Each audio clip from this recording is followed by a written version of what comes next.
Ariel, thank you very much for joining us. Will Israel worry a little bit that President Harris, if she wins as a progressive, will be mindful of the recent protests of late against Israel and thus might be more supportive or less supportive of the country and more supportive of Palestinian rights?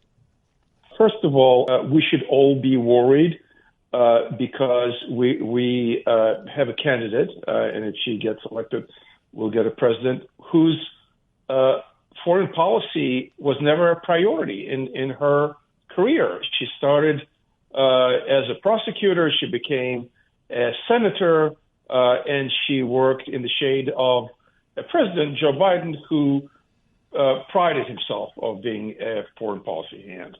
I must point out that in Joe Biden's presidency, we had the catastrophic withdrawal from Afghanistan. The optics were horrible. I'm putting the policy itself aside. A lot could be said that after 20 years we had to get out of Afghanistan, but not in the way we did. We failed to deter Russia from invading Ukraine.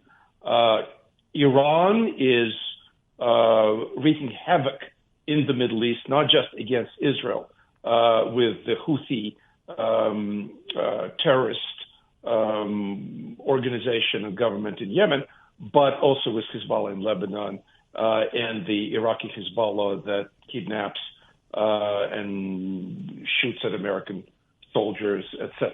Mm-hmm. So the problem that I see with Ms. Harris is the lack of foreign policy experience, and from what I can tell, great interest in foreign defense policies. And the people she's relying on are your sort of garden variety, left of center foreign policy hands that grew up after the collapse of the Soviet Union and in the 1990s.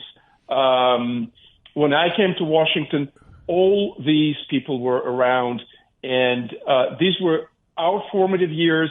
We drew different conclusions. I thought that the U.S. needs to get prepared for when the world becomes much more competitive than it was in the 1990s. Ariel, one question I have is whether or not Ms. Harris gets any credit for being the understudy for the last 3 years. Put that aside for the moment. What I'm hearing you kind of intimate is that foreign policy from the U.S. side might be more effective if it's handled by a Trump administration. Is that a fair reading on what you're saying? Well, no, it's not a fair description because I am afraid there are blind spots in the Trump campaign. For example, the lack of recognition of how dangerous Russia has become. There are people in the Trump campaign, I'm not talking about President Trump himself, who are telling me that they, quote, understand the irredentist feelings of Russia, that Russia lost the Cold War, and now it's time for Russia to take back Ukraine as if Ukraine was a lost toy. There are people who prioritize China, and at the same time, I believe that the vice presidential candidate, J.D. Vance, said that we will not protect Taiwan if Taiwan is invaded by China.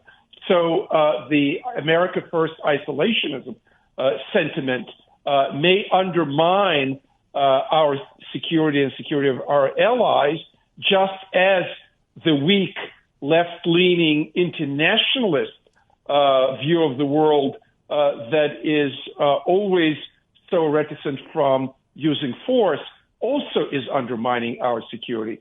What I would like to see is a realistic foreign policy that builds alliances, because you win wars and you deter adversaries through massive alliances like NATO was during the Cold War.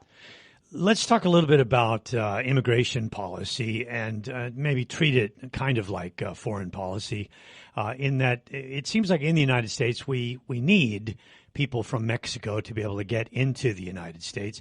But to date, this has been an area that has been targeted by the Trump administration and the Trump people on what has come with the Biden presidency. Will the immigration policies of the Biden administration be enough to seriously dent Harris's campaign?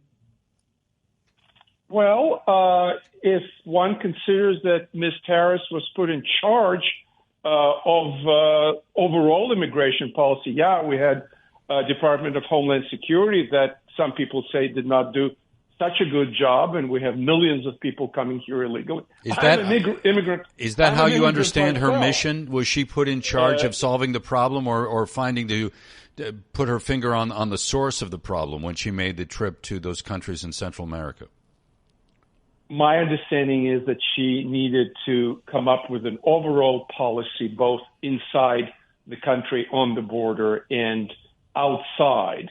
And when you say we need people from Mexico to come here, we need people from all over the world to come here legally, because there are millions of unfulfilled jobs in America, that there are qualified people around the world. And unfortunately, our education system is often not preparing our kids to do these jobs.